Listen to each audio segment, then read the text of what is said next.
마태복음 20장 25절에서 28절입니다. 한 절씩 교독하도록 하겠습니다. 예수께서 제자들을 불러다가 이르시되 이방인의 집권자들이 그들을 임의로 주관하고 그 고관들이 그들에게 권세를 부리는 줄을 너희가 알거니와.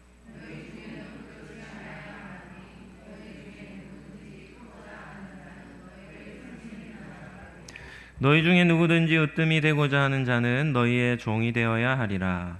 인자가 온 것은 섬김을 받으려 함이 아니라 도리어 섬기려 하고 자기 목숨을 많은 사람의 대속물로 주려 함이니라. 아멘. 오늘 다음 세대 주일로 마태복음 20장 말씀을 가지고 섬김의 리더로 세우라 라는 제목으로 말씀을 잠시 나누도록 하겠습니다. 한번 따라하겠습니다. 믿음의 세대는 세상을 섬깁니다. 네. 첫 번째 살펴볼 주제는 코로나를 지난 이후에 나타난 두드러진 현상이라는 주제로 한번 잠시 생각해 보고자 합니다. 코로나19로 인해서 사회 전반적인 영역에서 많은 변화들이 일어났습니다. 그 중에서도 중요한 위치를 차지하고 있는 그런 변화가 무엇인가 하면 이제 MZ 세대라 불리는 젊은 세대의 이 변화입니다. MZ 세대에게서 발견되는 여러 가지 특징들이 있습니다. 어떤 특징이 있겠습니까? 첫 번째는 이런 어려움을 잘 알지 못하는 그런 특징이 있습니다. 대부분 가족의 울타리라든지 부모의 든든한 지원 속에 자라기 때문에 그런 실질적인 어려움을 잘 겪지 못한 겁니다. 그러니까 우리가 식물을 예를 들어 본다 하더라도 온실 속에서 자라는 화초는 약합니까? 강합니까? 예, 약하죠. 그러니까 우리 아이들도 자라나는 세대들도 어떤 특별한 어려움을 실질적으로 경험해 보지 못하는 상황 속에서 자라다 보니까 그런 연약한 부분들이 있는 것이죠. 두 번째는 MZ세대의 대표적인 특징입니다. 어떤 성향이 강하겠습니까? 개인주의 성향이 아주 강합니다. 과거에는 주로 어떻게 아이들이 놀았죠? 예전에는 함께 모여 놀았습니다. 그렇죠? 그리고 나서 그 이유는 컴퓨터 세대들은 컴퓨터를 잘 다루는가 하면 컴퓨터 앞에서 다양한 이런 게임이나 이런 문화들이 이 젊은 세대들의 문화가 되었죠. 그래서 우리나라도 한때는 어떤 일이 일어나냐면 전국에 PC방이라고 하는 그런 컴퓨터 게임을 하는 그런 곳이 어떻게 되냐면 모든 건물에 하나씩 있을 정도로 엄청난 붐이 일었습니다. 다 어떤 세대들입니까? 컴퓨터 세대들이죠. 그런데 지금 자라나는 우리 MZ 세대들은 어떻습니까? 컴퓨터보다도 뭐에 더 매여 있습니까?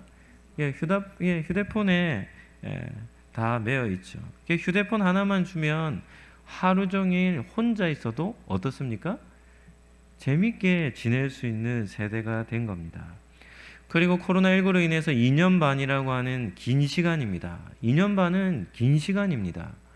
왜냐하면 아이들의 성장 과정에서 보면 중학교, 고등학교 몇 년 과정입니까? 3년의 과정이죠.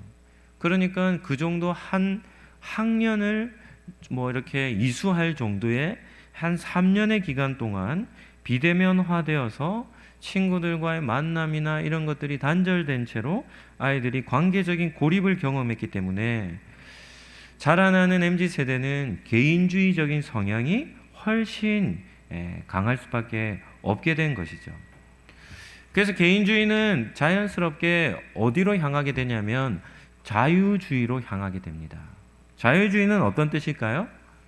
다른 사람 아니면 특정 공동체에게 의해 이런 제약받는 것을 싫어하는 겁니다. 그냥 자유롭게 살고자 하는 것이죠. 어떤 구속도 없이 자유를 누리며 살아가고자 하는 욕구가 우리 MZ세대, 이 개인주의가 강해진 세대들 가운데 나타나는 그런 두드러진 현상입니다. 문제는 무엇인가 하면 사람은 어디에서 살아갑니까? 사람이 살아가는 곳이 어디죠? 사람은 인간관계 속에서 살아갑니다. 사회라는 공간 속에서 살아가죠. 그래서 이것을 사회성이라고 부르는데요. 이 사회성은 아무렇게나 가져지는 것이 아닙니다. 사회성은 어디에서 길러지는지 아십니까? 사회성은 길러지는 방법이 한 가지예요. 그것이 어딘가 하면 수직적인 관계 속에서 사회성은 길러집니다. 예를 한번 들어볼까요? 가정에서는 사회성이 누구의 관계를 통해 길러질까요? 부모와 자식이라는 관계 속에서 길러집니다. 학교에서는 어떻겠습니까? 선생님과 학생이라는 관계 속에서 길러지죠. 사회에서는 직장 상사와의 관계 속에서, 남자들 같으면, 한국에서 태어난 남자들 같으면 어디를 갑니까? 군대를 가죠. 그래서 간부와 고참이라는 관계 속에서 무엇이 형성되냐면 사회성이 길러지는 겁니다. 지금 시대는 이러한 수직적인 질서가 무너지는 세상입니다. 그래서 수직적인 관계가 무너지기 때문에 무엇이 잘 길러지지 않겠습니까? 사회성이 길러지지 않는 것입니다. 그래서 이 사회성과 반대되는 표현이 개인주의와 자유주의 성향이라고 할 수 있는 것이죠. 그러니까 어떤 공동체 안에서 우리 아이들이 자라난다 한다면 그 공동체 속에서 견디며 다른 사람과 더불어 살아가는 삶의 방식들을 잘 갖지 못하는 특징이 우리에게서 자라나는 MZ세대의 특징입니다. 그럼에도 긍정적인 차원들이 있다면 MZ세대는 자기 표현력이 참 좋습니다. 이 자유로움이 주는 특징이겠죠. 어떻게 이렇게 고립되어져 있지 않기 때문에 자기 표현력이라든지 또 한 가지 긍정적인 특징은 새로운 것을 받아들이는 수용력이 아주 좋습니다. 우리가 사는 세상은 계속해서 급변하고 있지 않습니까? 이러한 변화의 중심에 MZ세대들이 있기 때문에 그런 변화들을 MZ세대들은 잘 받아들이고 그러한 변화에 잘 적응하며 살아가는 것이죠. 그런데 이런 MZ세대의 특징은 우리나라에서만 나타나는 현상일까요? 아니면 전 세계적으로 나타나는 현상일까요? 네, 전 세계적으로 나타나는 보편적 현상입니다. 미국의 경우도 작년에 기사 하나를 보니까 어떤 기사가 있냐면 이런 기사가 있습니다. 직장을 사퇴하는 현상이 미국의 젊은 세대들에게, MZ세대들에게서 나타났는데 대사퇴라고 합니다. 대사퇴. 사퇴를 하는데 어떻게 사퇴를 합니까? 많은 젊은이들이 회사를, 직장에서 사퇴하는 현상이 일어나는 겁니다. 이유가 무엇이겠습니까? 코로나19로 인해서 재택근무를 하던 젊은 세대들이 매일 9시에 출근해서 5시에 퇴근하는 이런 틀에 박힌 직장 생활을 무엇과 같이 여기냐면 감옥과 같이 여기는 겁니다. 너무 갑갑해하는 것이죠. 그런데 그렇게 갇혀있는, 고립되어 있는 직장 생활하는 가운데 또 어떤 스트레스가 더해지는 겁니까? 관계적인 스트레스가 더해지니까 어떤 일이 일어나냐면 직장 생활을 다 하지 않는 겁니다. 사퇴를 하며 자유로운 곳을 찾아 떠나는 일들이 미국 사회 가운데서도 MZ세대들에게서 두드러지게 나타났다는 것이죠. 이직할 수 있는 상황은 더 자유로운 곳으로 이직을 하는데 이직할 수 없는 현상도 있지 않습니까? 없는 경우도 있지 않습니까? 그럴 때는 어떻게 직장 생활을 하겠습니까? 그냥 영혼 없는 직장 생활을 하는 겁니다. 몸은 와 있는데 마음은 떠나 있는 것이죠. 하루라도 빨리 그곳을 떠나고자 하는 그런 마음 중심으로 직장 생활을 하는 것입니다. 앞으로는 이런 전망이 있습니다. 앞으로는 공간적인 것을 초월해서 직장을 갖게 되는 그런 시대가 이제 머지않아 온다고 합니다. 그러니까 집에서도 얼마든지 직장에서 할 수 있는 업무들을 다 쳐낼 수 있는 그런 시대가 오는 것이죠. 그러니까 이 온라인 직장화 이런 것들이 이제 앞으로 우리에게 다가올 그런 시대인데요. 그럼에도 불구하고 인간관계라는 것은 우리 사회를 이루고 있는 이런 기본적인 이런 사회적인 구조이기 때문에 그럼에도 불구하고 인간관계 속에서 잘 융화되어서 조화를 이루며 살아가는 것은 참으로 중요한 영역입니다.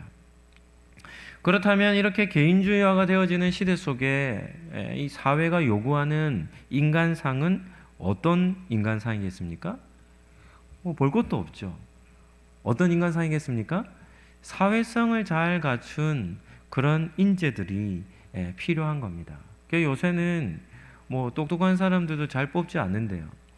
왜냐하면 개인적 능력은 뛰어나는데 사회성이 없으니까 직장에 들어와도 얼마 못 있고 다 퇴사하는 겁니다. 그러니까 대부분의 직장에서 어떤 사람을 구하겠습니까? 직장에 오면 오랜 기간 일을 할 수 있는 사람들을 뽑는다고 합니다. 그 말은 무슨 말이겠습니까? 다른 사람들과의 관계 속에서 잘 견디며 사회성을 갖춘 사람들을 찾는 것이죠. 인간관계 속에서 어려움을 겪는 경우 정말 힘듭니다. 그럼에도 그런 어려움들을 잘 견디며 이겨낼 수 있는 그런 능력을 갖춘 사람들이 이 시대에 필요한 그런 인간상이죠. 그리고 그보다 더 뛰어난 인간상을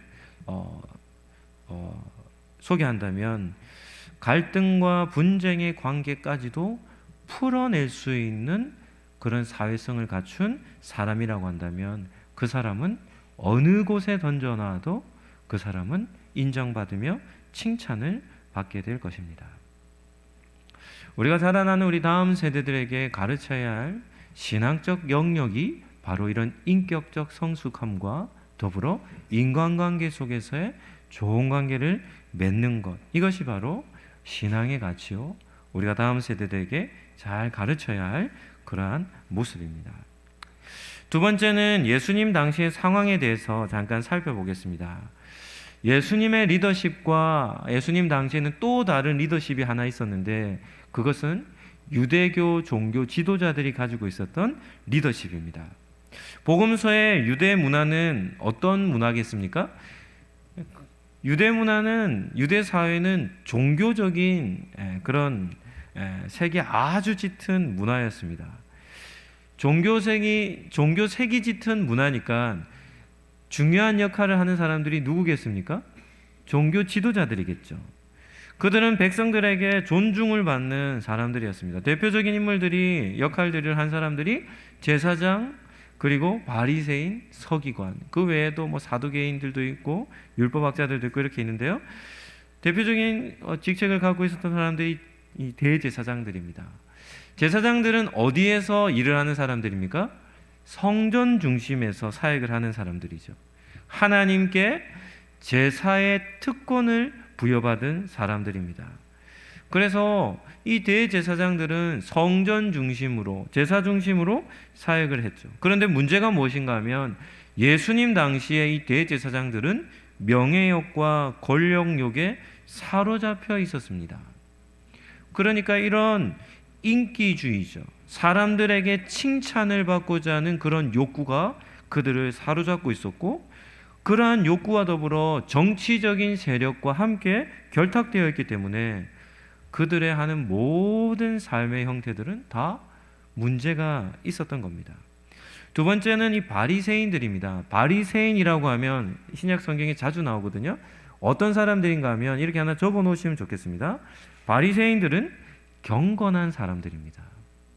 율법을 준수하는데 엄청나게 엄격한 룰을 자기에게 적용해서 아주 경건한 삶을 살았던 사람들이 바리새인들입니다. 그런데 문제가 무엇인가 하면 예수님 당시는 하나님의 말씀을 듣지 못한 지가 400년이 넘었어요. 그러니까 하나님의 말씀이 끊어진 지가 400년이 넘었으니까 어떤 일을 하냐면 종교적인 지도자들이라 하면서도 불구하고 하나님의 말씀을 직접적인 지도를 받지 못했으니까 다 어떤 형태를 띠고 있겠습니까? 어딘가 모든 사람들이 다 문제점을 가지고 있는 왜곡된 신앙생활을 하고 있었던 겁니다.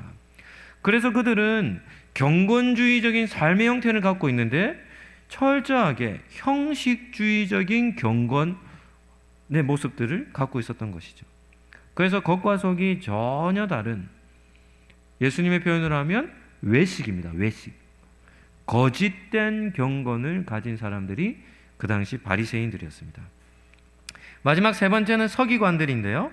이 서기관들은 모세의 율법을 손으로 직접 필사한 사람들입니다. 그리고 말씀을 보존하고 또 율법을 연구하여서 사람들을 가르쳤던 그런 역할을 했던 사람들입니다. 이들도 아주 높은 대우를 받았습니다. 서기관들인데요. 그러니까 우리는 지금 인쇄도 얼마나 쉽습니까? 뭐 컴퓨터로 다자를 쳐서 인쇄를 한다면 뭐 똑같은 원고를 뭐 100부, 1000부 하는 것은 문제도 아닙니다. 그런데 이 당시는 인쇄술이 발달하지 않았으니까 사람이 직접 글을 써야 했던 것이죠. 그러니까 하나님의 말씀을 손으로 써서 자료를 남긴다고 하니까 그 권위가 얼마나 높았겠습니까? 그래서 이들은 율법을 기록하고 보존하고 해석하고 실질적인 삶의 다양한 이런 실천적인 영역에서 말씀을 가르쳤기 때문에 서기관들을 지혜자, 율법교사, 때로는 선생이라 불렀던 것입니다. 이처럼 주대교회에 있는 종교 지도자들은 정말 중요한 위치를 차지했음에도 불구하고 그들은 모두 다가 다 왜곡된 신앙생활을 했던 것이죠. 그래서 겉으로는 아주 경건한 척합니다. 일주일에 뭐 몇 번씩 금식하고 기도 시간을 하루에도 정해놓고 철저하게 지키며 제사하는 제사를 드리는 거, 예배 드리는 이런 모습들에 규격화되어져 있는 그 틀을 깨뜨리지 않고 철저하게 지켰던 사람들이죠. 그러나 실상은 그들의 중심에는 탐욕으로 가득 찼던 사람들입니다. 예수님이 이들에 대해서 이렇게 평가하셨습니다. 누가복음 11장 39절 말씀입니다. 우리 같이 한번 읽어볼까요? 같이 읽겠습니다. 주께서 이르시되 너희 바리새인은 지금 장과 대접의 겉은 깨끗이 하나 너희 속에는 탐욕과 악독이 가득하도다. 바리새인은 어떤 사람들이 했습니까? 경건한 사람들의 모델이랬죠. 경건한 삶을 사는데 겉만 깨끗하다는 겁니다. 속은 무엇과 무엇으로 꽉 차 있어요? 탐욕과 악독으로 꽉 차 있는 겁니다. 그러면 경건한 사람입니까? 아닙니까? 전혀 그렇지 않죠. 성경에서 정말 주의해야 될 것을 하나 말씀하는데 그것이 뭔가 하면 탐욕입니다. 무엇이라고요? 탐욕입니다. 왜 탐욕인가 하면 탐욕을 마음에 딱 품으면 그때부터 어떤 일이 나냐면 우리의 삶 속에 악독함이 가득 차버리는 겁니다. 그런데 예수님은 그 당시 종교 지도자들이 탐욕 덩어리라고 책망하시죠. 그래서 그들이 얼마나 많은 악을 행했는지 모르는 겁니다. 문제는 탐욕을 가진 사람들의 리더십입니다. 탐욕을 가지면 그 사람들이 어떤 리더십을 발휘하겠습니까? 뭐 대표적인 게 에덴 동산에 있었던 아담과 하와를 한번 보시죠. 사단이 탐심을 자극합니다. 뭐라고 유혹을 했습니까? 선악을 알게 하는 나무의 열매를 먹으면 누구와 같이 된다 했습니까? 하나님과 같아진다는 겁니다. 이거는 창조주에 대해서 적극적 반역을 뜻하는 거죠. 피조물이 창조주와 같아질 수 있습니까? 죽었다 깨어나도 안 되는 일이죠. 그런데 그렇게 탐심을 자극하니까 어떻게 하냐면 하나님이 먹으면 반드시 죽을 거라고 했던 사형 선고를 내렸던 그 열매를 따먹는 겁니다. 먹어버리는 것이죠. 그래서 이 탐욕이 무엇을 만들어내냐면 하나님의 명령에 불순종하도록 만드는 겁니다. 우리가 사는 세상을 한번 보시죠. 탐욕으로 가득 차 있습니다. 탐욕이 마음속에 뿌리가 딱 내려지면 그때부터 나타나는 두드러진 현상은 인간관계가 다 파괴됩니다. 예전에는 친구였는데요, 동료였는데요, 탐욕이 마음에 씨를 딱 뿌리잖아요. 뿌리를 내리잖아요. 어떤 일이 납니까? 관계가 어떻게 깨어지냐면 완전히 박살나 버립니다. 탐심을 품게 되면 그때부터 모든 인간관계가 깨집니다. 가족도 없습니다. 형제도 없습니다. 뭐 큰 돈도 아니에요. 조그만한 돈에도 탐욕으로 인해 욕심의 씨앗이 마음에 딱 뿌리가 내려지면 형제든 가족이든 혈육도 다 없습니다. 가족의 관계까지도 완전히 박살낸다라고 한다면 사회에서 만난 사회적인 인간관계 어떻게 되겠습니까? 볼 것도 없죠. 이만큼 무서운 일들을 일으키는 것이 탐욕입니다. 그래서 모든 삶의 영역에서 악독이 흘러나오는 것이죠. 그런데 예수님 당시 유대 종교 지도자들은 이러한 상태의 영적 지도자들이었기 때문에 그 시대 자체가 어떤 시대라는 것을 뜻합니까? 영적인 암흑기를 뜻하는 겁니다. 여러 영역에 세워져 있던 영적 지도자들이 다 탐욕과 명예욕과 이런 것으로 가득 차 있었기 때문에 예수님 당시의 유대교라고 한다면 기대할 것이 아무것도 없었던 것이죠. 따라서 예수님은 당시 유대교를 대표하는 형태는 어떤 것인가 하면 이러한 탐욕에 사로잡혀 있는 리더자들에게 보여지는 그런 형태들은, 리더십은 다른 사람들을 정죄하는 형태들로 나타나는 겁니다. 자신을 높이기 위해서 사람들은 여러 가지 방법을 쓰는데 그 중에 대표적인 방법이 다른 사람을 지적하는 겁니다. 다른 사람의 잘못을 지적하며 정죄하는 것이죠. 그래서 이렇게 말합니다. 나는 저 사람과 같지 않다는 겁니다. 이것이 그 당시 종교 지도자들이 가지고 있었던 리더십입니다. 그래서 그런 자기의로 가득한 사람이 한 사람 딱 있으면 어떤 일이 나겠습니까? 주변 사람들이 다 피투성이가 됩니다. 왜냐하면 다 정죄하기 때문이죠. 자기보다 조금만 못하면요, 모든 사람들 앞에 공개적으로 면박 주고 정죄를 하는 겁니다. 그래서 그런 것을 지적하며 자기의 의를 드러내는 것이죠. 이것이 바로 유대 종교 지도자들의 리더십이었습니다. 예수님의 리더십은 어떻습니까? 나사렛이라는 시골 출신의 예수님이 갑자기 등장해서는 사람들의 인기몰이를 하는 겁니다. 이 종교 지도자들 눈에 볼 때는 시골뜨기예요. 학벌도 혈통도 뭐 좋아 보이는 게 하나도 없는데 사람들이 많이 몰려다니는 인기몰이를 하고 있는 겁니다. 그러니까 눈에 가시와 같았겠죠? 그런데 그런 것도 보는 것만 해도 자기들의 자존심이 상하는데 이 예수라고 하는 젊은이가 뭐라고 얘기하냐면 자기들의 명예를 높여주는 것이 아니라 그렇게 많은 무리들 앞에서 자기들에게 뭘 합니까? 면박을 주는 겁니다. 예수님이 공개적으로 그들의 거짓 경건함입니다. 그들의 악한 이런 탐욕을 어떻게 하냐면 책망하시는 겁니다. 그랬더니 이 사람들이, 이 종교 지도자들이 예수님의 그러한 모습들을 받아들이지 못하는 것이죠. 예수님은 그들과는 전혀 다른 형태의 리더십을 보여주셨습니다.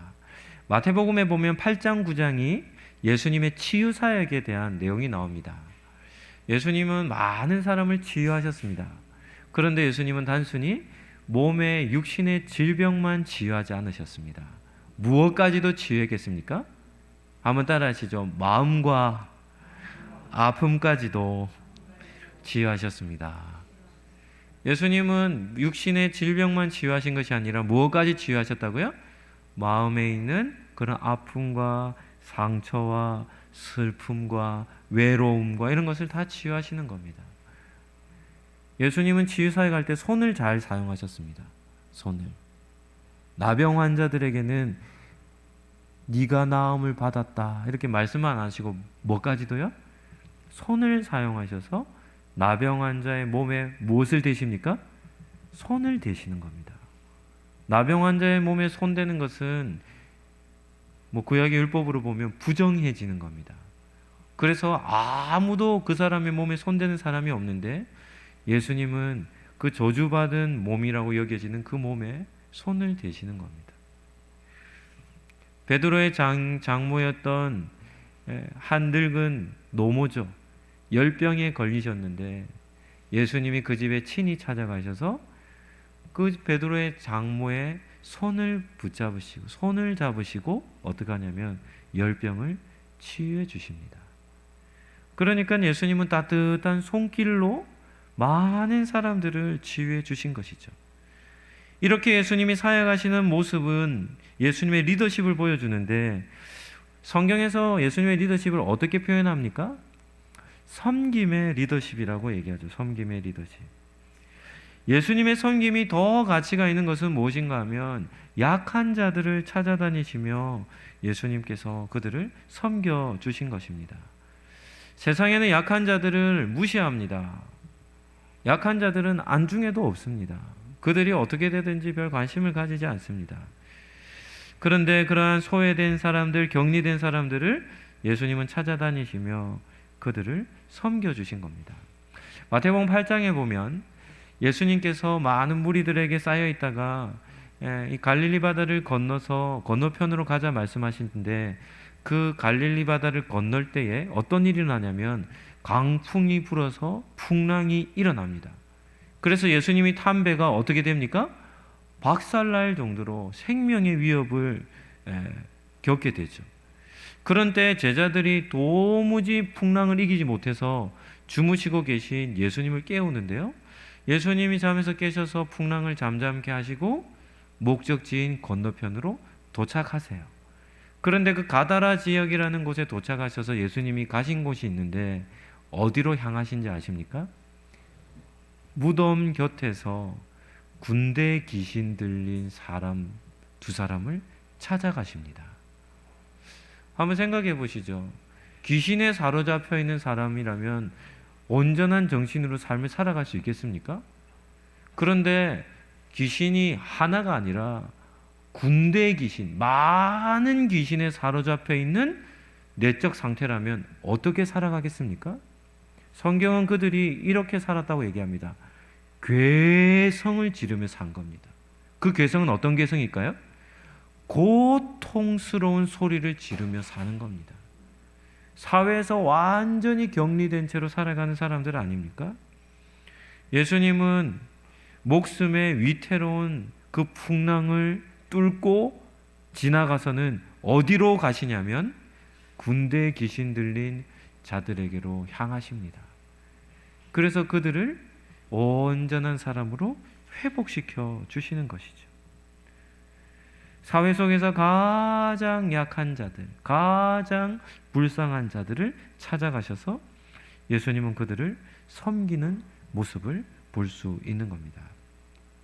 세 번째는 다음 세대들에게 가르쳐야 할 리더십입니다.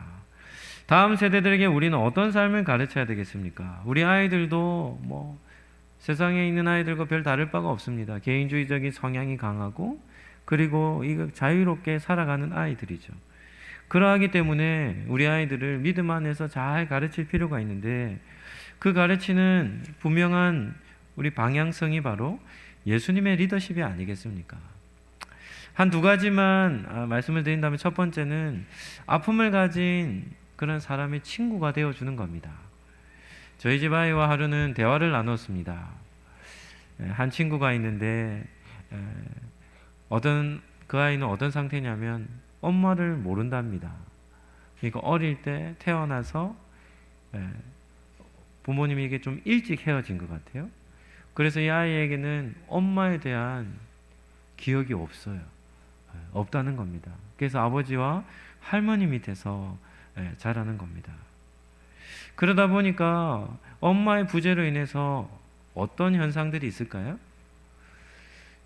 이 정서적인 결핍이 좀 있어서 다른 사람들에게 이 정서적인 밀착 관계를 형성하는 겁니다. 그래서 제가 그 얘기를 들으며 우리 아이에게 그런 얘기를 했습니다. 그러한 친구들은 잘 돌봐주어야 한다. 때때로 무리한 것을 요구할 때도 있고, 집착이 강하다 보니까 좀 귀찮게 여겨질 때도 있지 않겠습니까? 그럼에도 불안해할 때든지 힘들어할 때면 그 마음을 잘 받아주고 충분히 잘할 수 있다라고 격려를 해주라고 제가 얘기를 전했습니다. 그리고 한마디 더 했습니다. 그러한 친구들에게 꼭 필요한 대상이 예수님이기에 교회로 초대해라. 그래서 교회로 불러서 예수님을 만날 수 있는 그런 기회들을 제공해 주는 것이 너가 할 수 있는 제일 좋은 그런 도움이다 라고 이렇게 얘기를 전했습니다. 우리가 사는 우리 아이들의 상황은 이와 같은 아이들이 많이 있죠. 낮은 자존감은 열등감을 갖고 오게 합니다. 열등감을 가지면 어떤 일을 하냐면 일평생 동안 어려운 가운데 삽니다. 열등감이 있는 사람은 제대로 된 사회생활을 할 수 없습니다. 자존감이 낮으면 어떤 일을 합니까?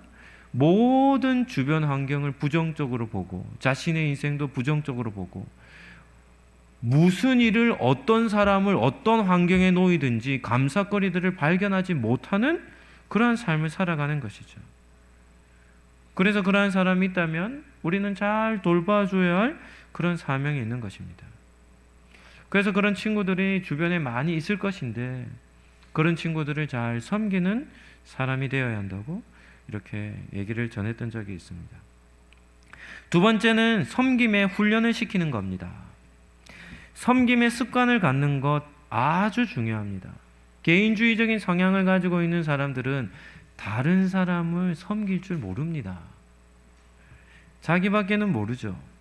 타인에 대한 배려 이런 거 전혀 모릅니다. 그런데 다른 사람을 섬기는 것이 습관이 되어 섬기는 것을 힘들어하지 않는 훈련이 되어져 있다면 지금 우리가 사는 이 시대에 그러한 아이들로 잘 자란다면 어디에서든지 사랑과 칭찬을 받게 될 것입니다. 우리 사회가 필요한 것이 바로 그러한 사람들을, 공동체를 섬기는 사람을 찾고 있기 때문이죠.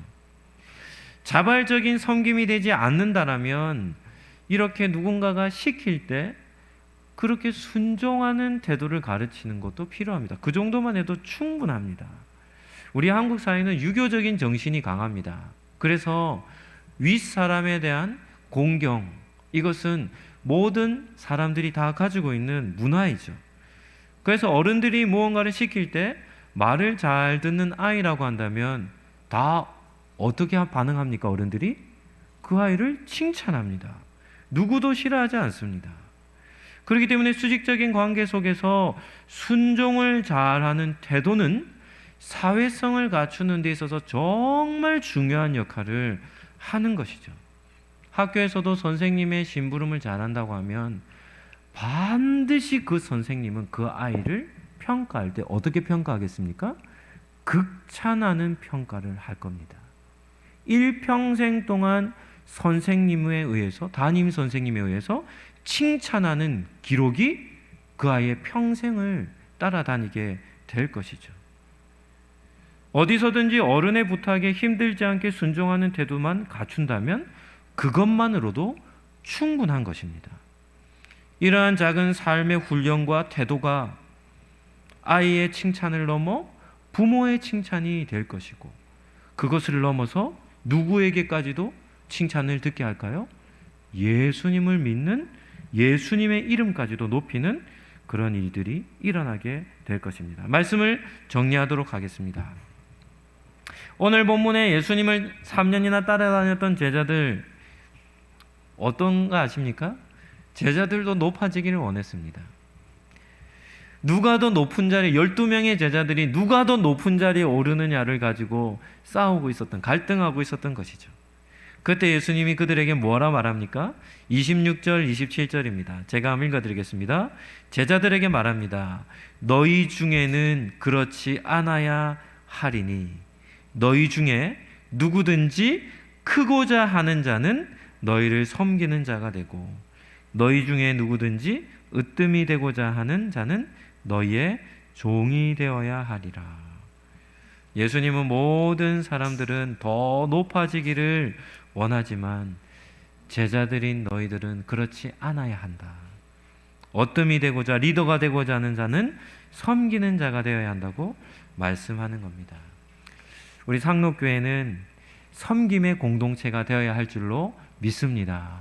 그런 아름다운 섬김의 모범을 따라 우리 다음 세대들에게도 섬김을 잘 가르치고 그리고 주변에 아픔을 가진 사람들이 있다면 그들을 마음에 품어줄 수 있는 그런 섬김의 리더들이 된다면 21세기에도 이 한국 사회에도 우리 아이들을 통하여 아이들뿐만이 아니라 예수 그리스도의 이름이 우리 아이들의 삶을 통해 영광 돌려지는 그런 복된 삶이 될 줄로 믿습니다. 한번 따라 하시죠. 믿음의 세대는 세상을 섬깁니다. 우리 아이들이 그러한 삶을 살아갈 수 있도록 축복해 주시기를 예수님 이름으로 축복합니다. 어린아이들을 사랑해 주시는 예수님의 은혜와 다음 세대들을 만나 주시는 하나님의 사랑과 상록교회를 붙드시는 성령님의 교통하심이 예수님을 닮은 섬김의 삶을 살기로 다짐하는 우리 다음 세대들과 우리 상록교회 모든 권속들 머리 위에 지금부터 영원까지 함께 있을지어다. 아멘.